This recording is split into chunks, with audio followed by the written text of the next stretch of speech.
Coconut का test जिस जिसको नहीं पसंद है उनकी बातों को छोड़ coconut biscuit, coconut sweet, coconut किसी स्वीट में पड़ा हुआ होता है ऊपर से ग्रेट किया हुआ, बहुत मज़े का लगता है। मैं तो जब भी मार्केट जाती हूँ तो कोकोनट बिस्किट उठा ही लाती हूँ कुछ ना। तो सोचा हमने कि आज हम क्यों ना घर में ही ट्राई करते हैं कोकोनट बिस्किट बनाना। आइडिया आया तो तामील करने में हमने देर नहीं की। शदीद गर्मी होने के बावजूद भी मेरे इरादे में जरा बराबर का जो फर्क आया पक्के और सच्चे इरादे के साथ पहुंच गए किचन में। एंड रिजल्ट इतना अच्छा था कि गर्मी जो लगी थी उसका हमको कोई एहसास नहीं। इतने अच्छे बिस्किट बन के तैयार हुए थे कि एक दिन 24 घंटे पूरे नहीं चले। जब भी हम कोई चीज बनाते हैं और इतनी स्पीड में खत्म होती है तो हमको इतनी खुशी मिलती है कि हम उसको एक्सप्रेस ही नहीं कर सकते। स्क्रीन पे हम फुल मेजरमेंट और इंग्रेडिएंट्स मेंशन कर देंगे, आप वहाँ से चेक कर लीजिएगा, क्योंकि हमने वेइंग मशीन बीच में मेरे या कुछ क्लिप शूट नहीं हो पाए हैं, तो आपको हम पूरी डिटेल देंगे। रेसिपी फॉलो करके आप बनाएंगे, बिल्कुल परफेक्ट बिस्किट बनाएंगे, इसमें कोई भी कमी नहीं। सबसे पहले हमने क्या घी लिया है 100 ग्राम और उसको मेल्ट कर लिया है। फिर उसमें डाला है हमने आइस क्यूब, 2 आइस क्यूब डाल करके उसको अच्छे से फेंटा है, इतना कि वो बिल्कुल उसके जो दाने होते हैं ना घी के वो एकदम, और जैसे ही घी क्रीम जैसा हो जाता है उसका जो पानी उसमें होता है थोड़ा, उसको हम बिल्कुल निकाल देंगे और बर्फ़ जो होती है अगर बची है तो उसको भी हटा देना है। और इस तरह से ये बहुत अच्छा सा एक तैयार हो गया आपका घी बिस्किट बनाने के लिए, क्रीम जैसा बन गया। उसके बाद फिर हमने इसमें डाला है 1/2 कप शुगर, जो कि 80 ग्राम जितनी होनी चाहिए।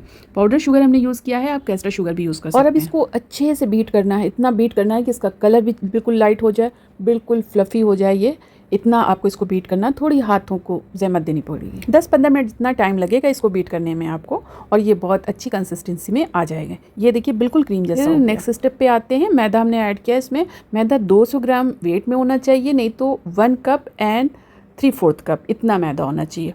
और 1/2 कप इसमें डाला है हमने डेसिकेटेड कोकोनट, या 50 ग्राम होना चाहिए। 1 TSP baking powder, 1/8 TSP baking soda, 1 TSP हमने रोज़ एसेंस इसमें ऐड किया था। अगर आपके पास कोकोनट एसेंस है तो आप वो यूज़ करें। बस अब हमको इसका अच्छा सा एक डो बना लेना है, जो कि बहुत हार्ड नहीं होना चाहिए। अगर आपको रिक्वायर्ड हो तो 1 या 2 TSP मिल्क ऐड कर दीजिएगा, इससे ज़्यादा बिल्कुल भी नहीं जाएगा। हमने तो बिल्कुल भी नहीं यूज़ किया, जो हमने एसेंस डाला था उसी में मेरा काम। इसके बाद हमने इसका बिस्किट का शेप दे करके और डेसिकेटेड कोकोनट में कोट करके थोड़ी देर के लिए फ्रिज में रख दिया, 10 से 15 मिनट। उसके बाद हमने इनको 150 डिग्री पे बोथ रॉड ऑन करके 20 से 25 मिनट हमको एग्जैक्ट लगे थे, बेक हो गए थे। बिस्किट बहुत अच्छे बेक हुए थे। आप इसको कढ़ाई में, पतीले में भी बेक कर सकते हैं। बर्तन बिल्कुल बहुत बड़ा नहीं होना चाहिए, बहुत छोटा नहीं होना चाहिए। फ्लेम बिल्कुल स्लो होनी चाहिए। 25 से 30 मिनट लग सकते हैं आपको। ये इतने परफेक्ट बेक हुए थे, ना ये बहुत डार्क हुए थे, ना ये बहुत लाइट थे। बहुत अच्छा गोल्डन कलर आया था, बहुत ज़बरदस्त बिस्किट, बहुत अच्छी खुशबू पूरे घर में। और अगर आपने मेरी वीडियो यहाँ तक के देख ली है तो प्लीज़ लाइक ज़रूर कर दीजिएगा, मेरी रिक्वेस्ट ज़रूर सुन लीजिएगा।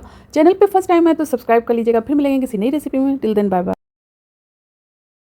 अरे वाह, गुलाब जामुन खाने का जी है तो गुलाब जामुन खाना चाहिए कि बिस्किट? तो जाहिर सी बात है, अगर गुलाब जामुन खाने का दिल है तो बिस्किट कौन खाएगा। लेकिन अगर बिस्किट ही गुलाब जामुन के बन जाए तो तब तो ज़रूर खाएंगे। ऐसे ही कुछ मेरे साथ था, गुलाब जामुन खाने का दिल था मगर बनाने का दिल नहीं था।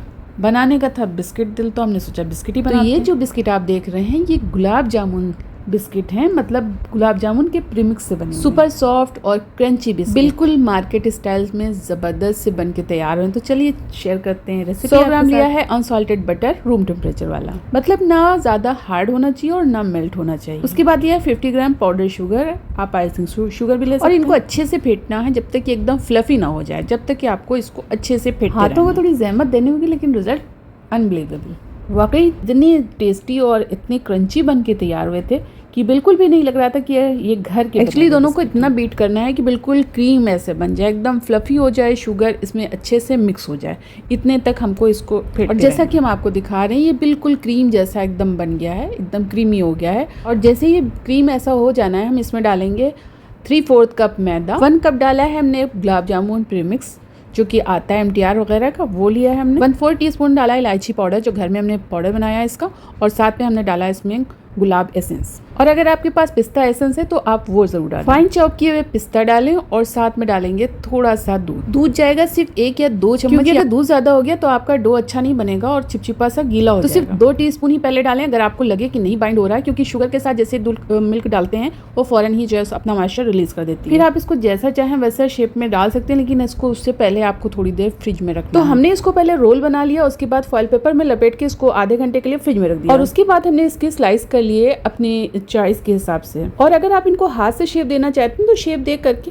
उसके बाद फ्रिज में रख दें। और स्लाइस करने के फौरन बाद प्री हीटेड ओवन में इसको हमको रख देना है। हमने इसको 140 डिग्री पे हमने बेक किया था और ये 15 से 20 मिनट के अंदर बेक 15 मिनट में ये बेक हो जाते हैं, लेकिन जब इनको चेक करते हैं उस टाइम ये बिल्कुल गीले होते हैं, बिल्कुल सॉफ्ट होते हैं, मगर इनको कच्चा समझने की कोशिश बिल्कुल ना करें, वरना ये बहुत डार्क कलर में आ कूलिंग रैक पे इसको रख करके कूल कर लेंगे, फौरन से इसको नहीं टच करेंगे। 1 से 1.5 घंटे में ये जब अच्छे से ठंडे हो जाएंगे तब ये बिल्कुल परफेक्ट बन के तैयार हो जाएंगे। इस तरह से कर लिया हमने तैयार बहुत जबरदस्त और मजेदार से बिस्किट, एकदम सॉफ्ट और क्रंची भी। अगर आपको मेरी रेसिपी पसंद आई हो प्लीज लाइक जरूर कीजिएगा, चैनल फर्स्ट टाइम है सब्सक्राइब जरूर कीजिएगा। Bye bye.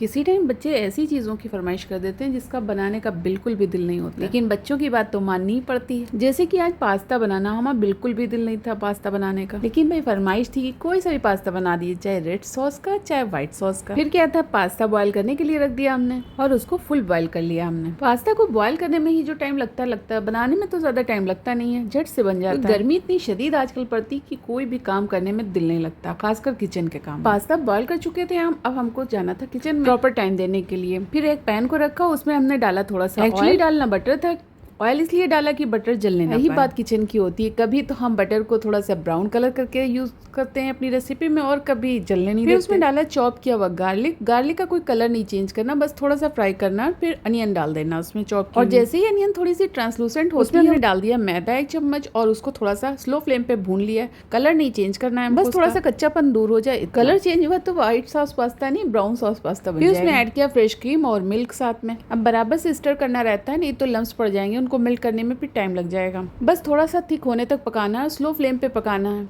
और जैसे ही थोड़ा सा गाढ़ा होने लगेगा फिर हम इसमें डाल देंगे सॉल्ट, रेड चिली फ्लेक्स और अगेन अच्छे से मिक्स करेंगे। फिर डालेंगे इसमें प्रोसेस चीज़ और उसको भी अच्छे से मिल्क। चीज़ के बाद थोड़ी सी थिकनेस लग रही थी हमको, तो हमने इसमें थोड़ा सा मिल्क और ऐड किया था। बहुत गाढ़ा सॉस होता है तब भी अच्छे से कोट नहीं होता और बहुत पतला होता है तो बिल्कुल ही नहीं अच्छा होता है। साथ में हमने डाला इसमें स्वीट कॉर्न हमने ऐड किया है और येलो बेल पेपर भी ऐड किया, लेकिन उसका क्लिप हमसे मिस हो गया। थोड़ा और कलरफुल अगर आपको बनाना है तो आप इसमें रेड बेल पेपर और ग्रीन बेल पेपर भी ऐड कर सकते हैं, उससे बहुत अच्छा लुक आता है। बस उसके बाद हमने इसमें ऐड कर दिया बॉयल किया हुआ पास्ता। आप इस स्टेज पे इसमें मेयोनीज भी ऐड कर सकते हैं, लेकिन हमने डाला है वो जो लिक्विड ब्लेंड किया हुआ चीज़ आता है, हमने वो ऐड किया है। अच्छे से मिक्स होने के बाद हमने इसमें डाला है ब्लैक पेपर पाउडर, आप व्हाइट पेपर पाउडर भी डाल सकते हैं और मिक्स। और इस तरह से मेरी रेसिपी अंजाम को पहुंचती है। अगर आपको मेरी रेसिपी पसंद आई होगी तो लाइक ज़रूर कीजिएगा। कॉमन सी रेसिपी है, आप लोग भी बनाते हो, ये मेरा तरीका था।